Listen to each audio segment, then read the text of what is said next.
but he doesn't care about anyone's safety. Donald Trump only cares about one big fat orange thing, him. He wants us to shudder with terror anytime we see anyone who looks even slightly different. Donald Trump's newest vision of MAGA is to make America Germany in the 1930s again. But that jamboree happening right now, you see it there on your screen, in that place is particularly chilling because in 1939, more than 20,000 supporters of a different fascist leader, Adolf Hitler, packed the garden for a so-called pro-America rally. A rally where speakers voiced anti-Semitic rhetoric from a stage draped with Nazi banners. When a Jewish protester rushed the stage, the Associated Press reported, quote, instantly, a dozen or more stormtroopers set upon him, knocking him down and beating him as he held his head in his arms. Most of his clothing was torn from his body. Later, he was booked for disorderly conduct. Now, against that backdrop of history, Donald Trump, the man who has threatened to use the military against opponents he calls enemies from within, who has threatened to use the troops to quell what he says are lawless cities, and to use those troops to carry out mass deportations of immigrants, is once again turning Madison Square Garden into a staging ground for extremism. And it's quite a his comp, I tell you. Trump says, all true, what I'm about to inform you. He says he would carry out a deportation operation to remove more than 11 million people from the country. He says he would use the military to build migrant detention camps. He would let red states monitor women's pregnancies and prosecute those who violate abortion bans. He would, at his personal discretion, withhold funds appropriated by Congress. He would fire any U.S. attorney who wouldn't carry out his order to prosecute. He's weighing pardons for everyone who attacked the Capitol January 6th. He said he might not come to the aid of an ally in Europe or Asia if he felt that country wasn't paying enough. He would gut the civil service. He would close the White House Pandemic Preparedness Office and staff his administration only with those who believe the election was stolen from him. And when they asked about dictatorship, he said, I think a lot of people like it. The United States is now an occupied country, but it will soon be an occupied country no longer. Not going to be happening. Not going to be happening. November 5th, 2024, 9 days from now, will be Liberation Day in America. It's going to be Liberation Day. On day one, I will launch the largest deportation program in American history to get the criminals out. I will rescue every city and town that has been invaded and conquered, and we will put these vicious and bloodthirsty criminals in jail. We're going to kick them the hell out of our country as fast as possible. And to expedite removals of Tren de Aragua and other savage gangs like MS-13, which is equally vicious, I will invoke the Alien Enemies Act of 1798. Think of that. That's how far back.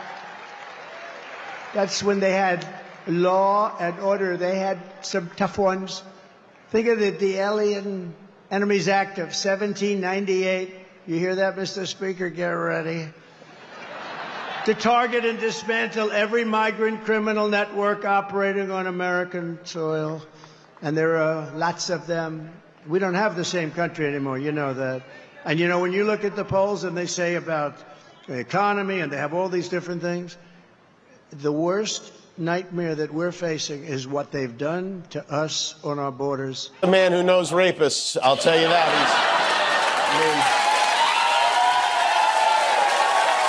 Better than anybody. Trump said if elected, he will invoke the Alien Enemies Act of 1798. If you're not familiar with that one, the last time it was used was to set up Japanese-American internment camps during World War II. This is not a healthy individual. Extremely offensive and racist comments about immigrants, Democrats, and Vice President Kamala Harris. A radio personality received cheers from the crowd when he said, and I won't say the word, effing illegals get everything they want. A described lifelong friend to the former president called the vice president the Antichrist, and the devil, all while waving a crucifix on stage. Another speaker compared Harris to a prostitute with pimp handlers. And a former Fox News host mocked the vice president's racial identity, sarcastically saying she is impressive as the first Samoan, Malaysian, low IQ, former California prosecutor ever to be elected president. There was also a comedian who made extremely vile so-called jokes about Latinos and Puerto Rico. So what we're going to do here is we're not going to feed into hate and play it all. But there is a few striking moments that cut through. We're going to play for you two of them, so you get a sense of just how crude the rhetoric was coming out of the rally. Take a look. Believe it or not, I welcome migrants to the United States of America with open arms. And by open arms, I mean like this.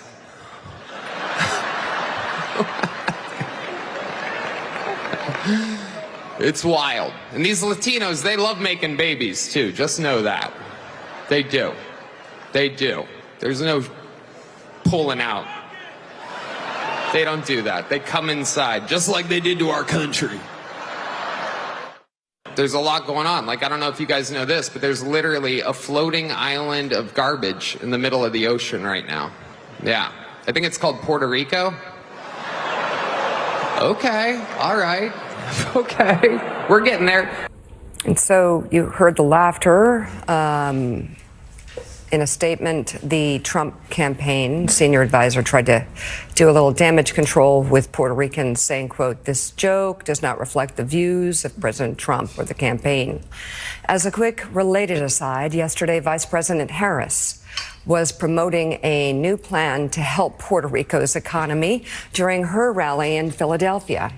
Pop stars Bad Bunny posted Harris's pledge to his 45 million Instagram followers, as did Jennifer Lopez. So with that in mind, we put that aside because I think those comments that were made by the comedian really cut through about Puerto Rico. So unbelievably degrading this event was to immigrants and to human beings who live in this country as free American citizens or legal immigrants. I think that was what was so striking to me, is that this comedian said this early in the night, and no one got up, including Donald Trump, and denounced what he said. No. There was a statement released later by the campaign.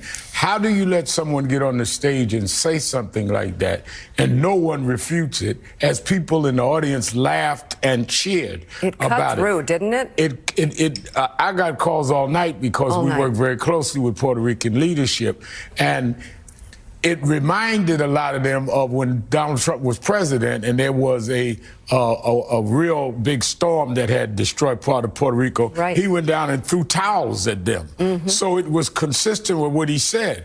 But let's also go to what Donald Trump himself said last night, that some of the black men groups that I've been debating about why they can't be with Trump, he said, I could be laying out in the beach with my white skin. To all the Republican faithful who once bristled at any hint of Trump being called authoritarian or even fascist, stop. And to those MAGA diehards who thought his Madison Square Garden rally was simply a patriotic comeback, please reconsider. What we witnessed this past weekend wasn't a comeback. It was more of a self-immolation. From start to finish, Trump's rally was a perfect storm of divisive rhetoric, baffling speaker choices, and a disturbing descent into the kind of dark nationalism that historians will no doubt revisit for decades.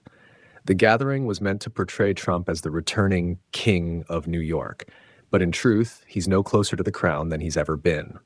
His relationship with New Yorkers, 80% of whom have consistently voted against him, has always been as frayed as the edges of his claims to power. But now he may have hit rock bottom in a rally that left even some of his supporters looking on with thinly veiled discomfort. Opening with hatred, comedy without a punchline, the tone was set early on when Tony Hinchcliffe took the mic, supposedly to provide some levity. Hinchcliffe's attempts at comedy quickly devolved into unfiltered bigotry. In a bizarre rant that was neither funny nor appropriate, He labeled Puerto Rico a floating island of garbage. Now, let's pause here. New York City is home to nearly 600,000 Puerto Ricans, many of whom have deep connections to the city's history and culture. Insulting Puerto Ricans in New York is the equivalent of going to Paris and disparaging croissants. The absurdity didn't stop there. Hinchcliffe pushed every crude stereotype he could muster, jabbing at Latinos and Black Americans with such tactless rhetoric that even the most jaded pundits had to raise an eyebrow. In an election where every vote is crucial, it's an odd tactic to insult huge swaths of the American electorate in one of the country's most diverse cities. It seemed not only offensive, but bizarrely short-sighted, especially when, in contrast, Vice President Kamala Harris had just unveiled a thoughtful, multi-layered plan for Puerto Rico that same day. Racism and hatred, a team effort. And lest anyone think the racially charged comments were an isolated incident, speaker after speaker leaned in with their own brand of incendiary language. One speaker characterized Harris as being controlled by pimp handlers, while another proposed that Democrats were conspiring to assassinate Trump. Former New York Mayor Rudy Giuliani took the stage looking like a hollowed-out version of his former self, feeding the conspiracy theories and claiming the left was out to eliminate Trump. It was a far cry from Giuliani's days as America's mayor. His transformation into a hawker of conspiracy theories is, at best, a cautionary tale, and at worst, a sad commentary on how far some will go to stay relevant. As if that wasn't enough, other speakers took the rhetoric a step further, openly vilifying Democrats as the enemy who need to be slaughtered. These words were no mere hyperbole.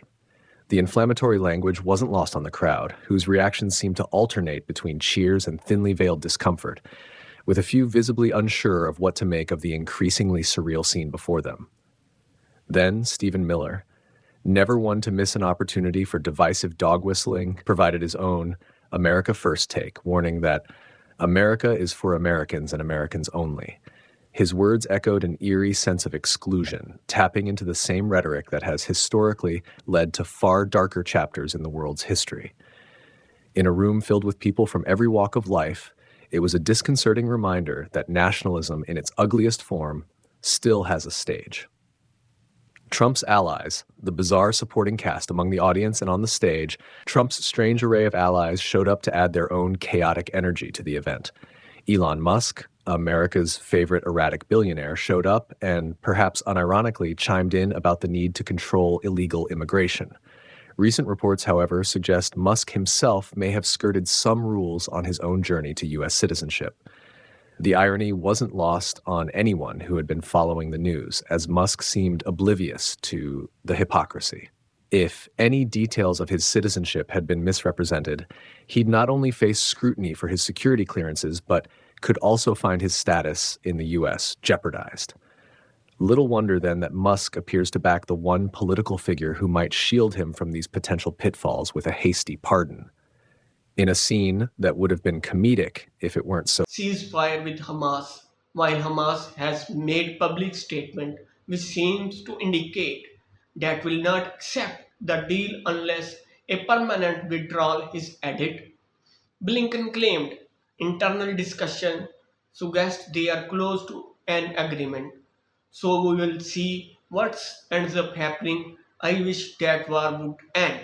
Now, if the deal is accepted, it would only guarantee Gaza 6 weeks without fighting. During this time, the parties will work towards a more permanent agreement, and humanitarian aid will be increased to Palestine. I could see Hamas agreeing to first part, but isolating us and trying to kill us. We would not just agree to let Mexico continue to do that. That's what's going on here. Unfortunately, this war likely does not have a real shoot at ending, as Prime Minister Benjamin Netanyahu knows Trump, if elected back Israel, were Kamala Harris and Joe Biden have not. Now Trump has publicly said Israel needs to be allowed to defend itself and this war. But he also said you need to do it quickly because is getting sick and tired of killing. So Donald Trump is against killing in America. He is against killing in Ukraine. He is against killing in Israel. So he wants these wars to be end and wants to bring peace back to world. Ukraine, Russia. Ukraine has attempted to retain control over the Russian region, KKK, by blowing up bridges that lead into an area leading to Ukrainian Air Force Commander Mola Oloko. The bridge has been destroyed by a strike, making it harder for Russia to retake the territory. Now I am very surprised just how well this is working out for Ukraine, as I definitely did not expect. Go on the fence, but let me know. Do you think Russia is going to send more troops wipe out their area, or do you think just going to let keep it? Either way, I think this thing is about to spin out of control and get worse, and makes me hopefully that will not happen. Alright, now I would love to hear from your guys in the comment box.